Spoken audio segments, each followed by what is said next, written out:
Wakati shetani anachukua mtoto mmoja wa familia asimamie madhabahu yake ya mababu, Jehova Mungu hadanganyiki, amejawa na rehema na neema, na yeye anajichagulia mtoto mmoja kwa hiyo familia, that same family. Hawezi kawaashilia hivyo kwa sababu amejawa na huruma, waagamie kwa sababu ni wana wake na anawapenda. Na dipoza damu ikamwagika msalabani Calvary kwa sababu ya watu, ya familia kama hizo zimefinyiliwa.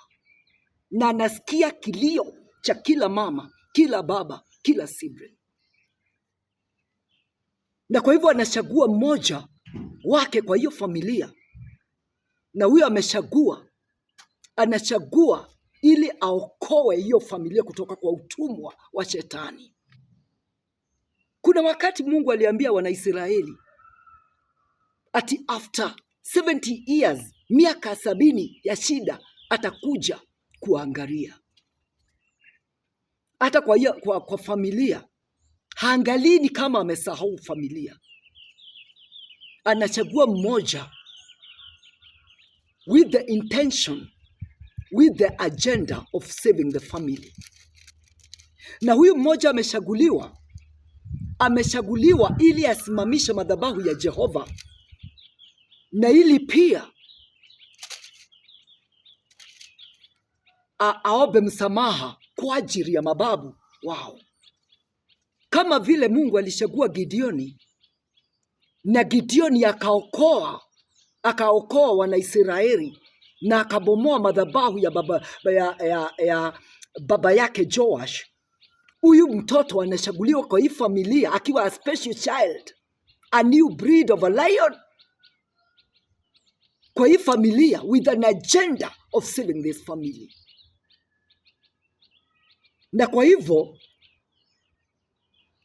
Mungu wetu anajua, kama vile Wanaisraeli walishukuliwa wakachukua mateka wakapelekwa Babylon, na wakati walipelekwa Babylon, wana Babyloni wakawaambia, tuibieni nyimbo za Mungu wenu. Wakasema, tunawezaje kaiba wimbo wa baba wetu, wa Mungu wetu, wakati tumeshikwa mateka? Jehova Mungu anajua hata kwa hii familia hawawezi wakamtumikia vilivyo wakiwa wameshikwa mateka.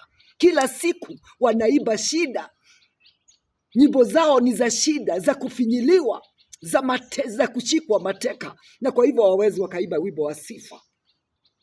Na kwa hivyo Jehova Mungu, kama vile amesema kwa kitabu cha Isaia 1:18, ati hata ikiwa dhambi zenu ziko nyekundu kama damu, atazifanya nyeupe kama theluji.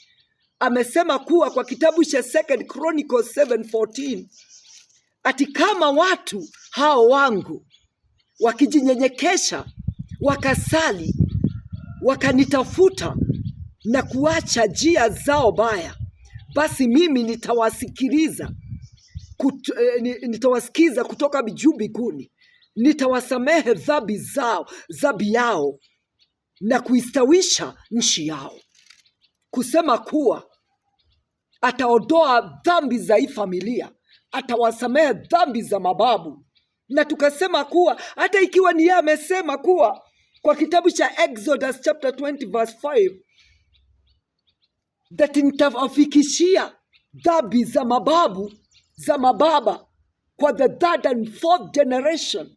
Amesema kuwa in the book of Isaiah 1:18, hata ikiwa dhambi zao ziko nyekundu kama damu, nitazifanya nyeupe kama theluji. In the book of Hebrews chapter 4 verse 14 to 16, amesema kuwa ati muje kwake, you come to the bright chamber, to the house of light, to the throne room, to the holy of the holies, kwa ujasiri, na Jehova Mungu atamsikiza bila woga, na you shall receive mercy. Receive mercy. Receive mercy the time you need it. That is the time mutarealize mmefinyiliwa ya kutosha, mmeteseka ya kutosha, na msikie mmechoka. Hata kuna wakati unaweza kakamua ng'ombe yako mpaka ishoke. Hata kuna wakati Kenya ilifinyiliwa na wazungu mpaka ikafika wakati wakashoka. Inafika wakati kama huo mpaka kwa familia wanafinyiliwa mpaka wanasema it is too much, we are tired, and that is time wanavunja minyororo, wanasema ni lazima sasa tupae mahali Mungu anataka tupoe, for the later generations, for the future of our children. Maisha ya familia, maisha ya watoto, maisha ya wasichana wao, maisha ya vijana wao, maisha ya familia, the father, mother, the children, the siblings and their children and generations to come, even ones unborn. Na kwa hivyo Mungu anachagua mmoja, kama vile aliambia Jeremiah, I knew you even before you were born. Anateua mmoja, huyu anamteua hata kabla hajazaliwa, na huyu anakuwa ni yeye, anasimama kwa watchtower. Yeye ndiye the seer of the family. She is the prophet, she is the prophetess, he is the prophet of the family. Ni anasimama kwa boma, ni anasimama kwa hii familia.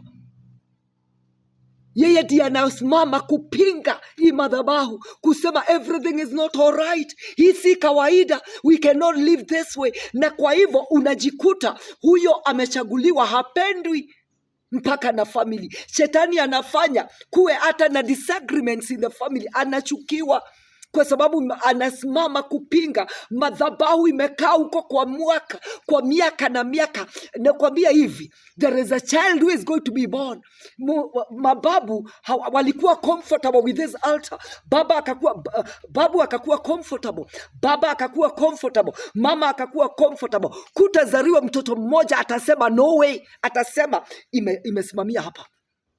Kumeendelea, it is okay, kumeendelea miaka mingi, lakini mimi nasema kumezalika mtoto, a new breed of a lion, a new breed of a child who will say no way, it cannot continue this way, and this is the child who is going to change the way this family imefinyiliwa miaka mingi. Na kwa hivyo unakuta huyu mtoto anakuwa ni kama amesimama, wakati wale wengine amesimama peke yake.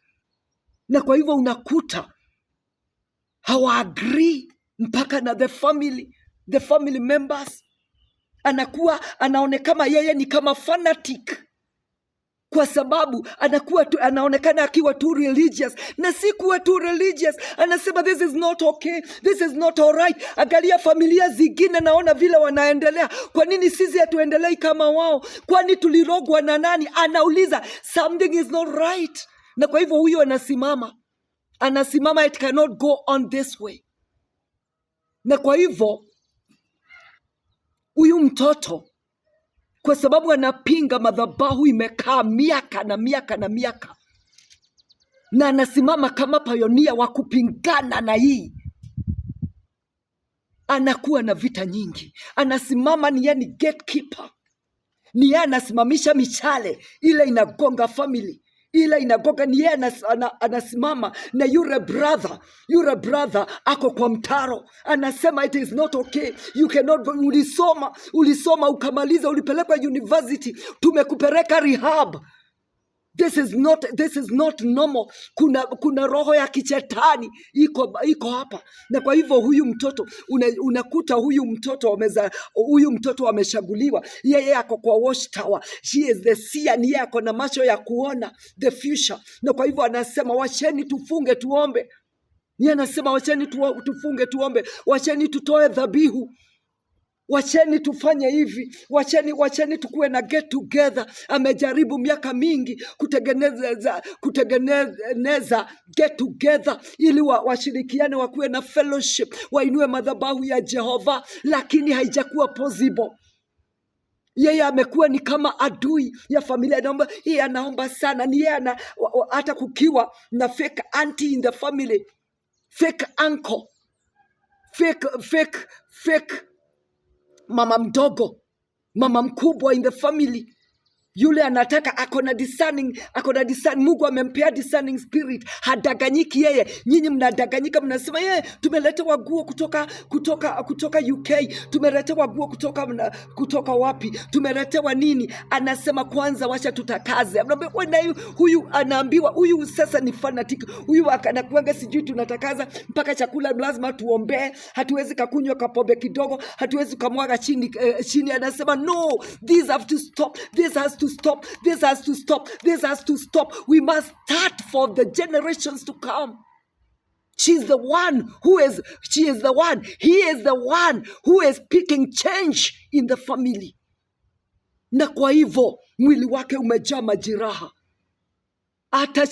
Atakiwa, anakuwa attacked hata kwa pesa yake. Unakuta ako na problem mpaka ya kukosa pesa yake, sijui anakuwa na mashida gani. Anakuwa na mashida mpaka kwa doa yake, anakuwa na mashida mpaka kwa place of work, place of business, mahali anafanya kazi, anakuwa na mashida nyingi. Why? Kwa sababu anapingwa na pande zote, anataka kuuliwa na shetani before her time. And I declare she's not going to die, he's not going to die. I speak life upon you in the mighty name of Jesus. Wewe umesimama kwa boma kama you are the savior of the family. I declare in the mighty name of Jesus, I refuse. You are not going to die before you finish your assignment. I speak life unto you where Satan is speaking death. I speak life in the mighty name of Jesus. I declare in the mighty name of the Lord, Mungu akupe nguvu.